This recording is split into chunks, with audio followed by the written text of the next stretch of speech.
وعن أبي هريرة رضي الله تعالى عنه قال قال رسول الله صلى الله عليه وسلم ما من يوم يصبح العباد فيه إلا وملكان ينزلان فيقول أحدهما اللهم أعط منفقا خلفا ويقول الآخر اللهم أعط ممسكا تلفا.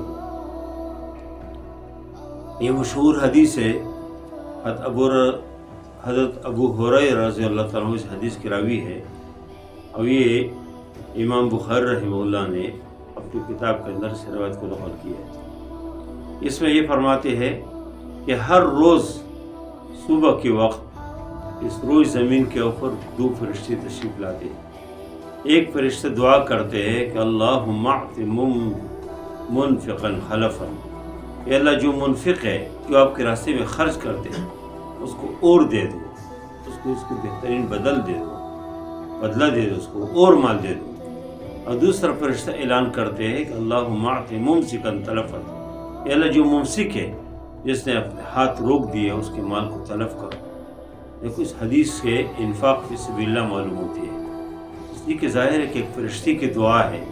ایک فرشتے جب انسان کے لیے دعا کرے کہ یا اللہ اس کے مال میں اضافہ کرو، اس کو بدلہ دے دو، اور ایک فرشتے جب دعائی کرے کہ اللہ اس کے مال کو تلف کرو، اس کو ختم کرو، تو جو آدمی اللہ کے راستے میں خرچ کرتے ہیں، انفاق فی سبیل اللہ کرتے ہیں، اس کے لیے فرشتے بھی دعا کرتے ہیں. اور تمام انسان جس کے ساتھ وہ خیر خواہی کرتے ہیں وہ ہمیشہ اس کے لیے دعائی کرتے ہیں. اور جس آدمی نے اپنے ہاتھ روک دیا ہو تو فرشتے بھی اس کے لیے بد دعائی کرتے ہیں. اور جو لوگ مشکلات میں ہیں، تکلیف میں ہیں اور یہ ان کے ساتھ کوئی تعاون نہیں کر رہے، ان کی زبان سے بھی اس کے لیے بد دعائی نکلتی ہے. اس لیے ان حدیثوں کا مطلب ہے کہ انسان انفاق فی سبیل اللہ کرے تو اس کے مال میں اضافہ ہو جاتے ہیں.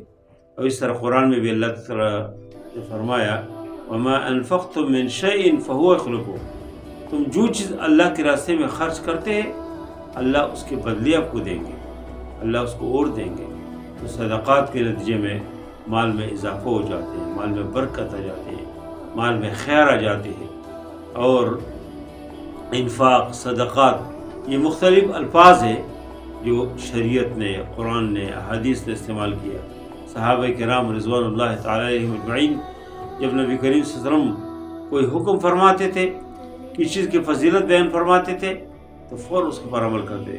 یا قرآنی کوئی آیات ہو تو فوراً عمل کرتے. یہ جب آیت نازل ہو گئی لن تنالوا البر حتى تنفقوا مما تحبون وما تنفقوا من شيء فإن الله به عليم، تم نیکی کو حاصل نہیں کر سکتے حتى تنفقوا مما تحبون، حتیٰ کہ تم وہ چیز خرچ کرے جو آپ کو پسند ہو.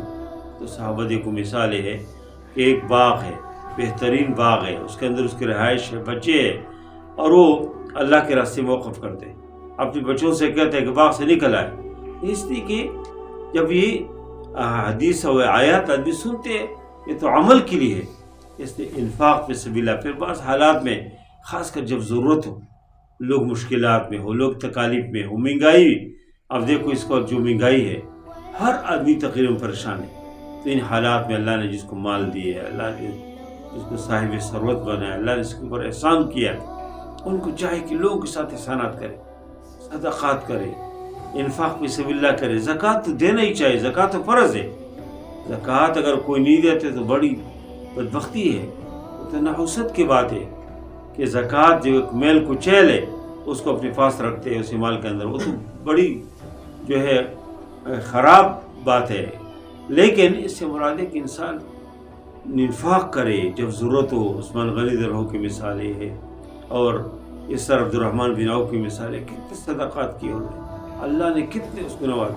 اس دور میں بھی جو لوگ اللہ کے راستے میں خرچ کرتے ہیں، دیتے ہیں، صبح و شام دیتے ہیں. قرآن نے فرمایا الذین ينفقون اموالهم باللیل والنہار سرا وعلانیۃ فلہم اجرهم عند ربهم ولا خوف علیہم ولا هم یحزنون.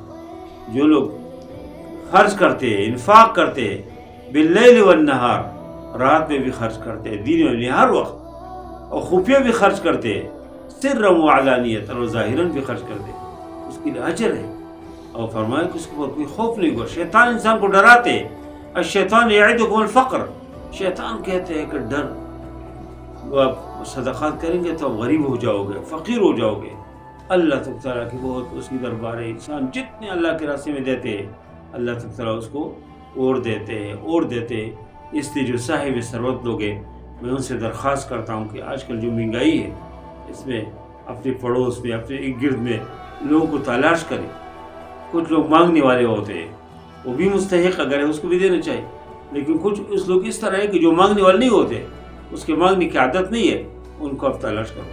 پھر پوری دنیا کے اندر جہاں مسلمان مظلوم ہے، جہاں مسلمان مشکل میں ہے، تکلیف میں ہے، ان کے ساتھ تعاون کرو. جہاں دینی ادارے قرآن اور دین کی خدمت جہاں پر جاری ہے اس میں طالب علم ہے، غریب و مسکین، سب سے بہترین مصرف جو ہے وہ ہے. اس طرح جو ضرورت مند ہے، بہت سارے بیمار ہیں، بیماروں بیچاروں کے پاس ایک پیسہ نہیں ہے کہ اپنے اخراجات کریں، اپنے لیے کوئی علاج کرے. بہت سارے لوگ ہیں جو اپنے بچوں کے اخراجات اور فیس وغیرہ ادا نہیں کر سکتے. بہت سارے لوگ ہیں، مجھے خود کئی بار لوگوں نے کہا بجلی کا بل آیا ہے جی، ادا نہیں کر سکتے جی، کیا کریں. لوگ بہت پریشان ہیں.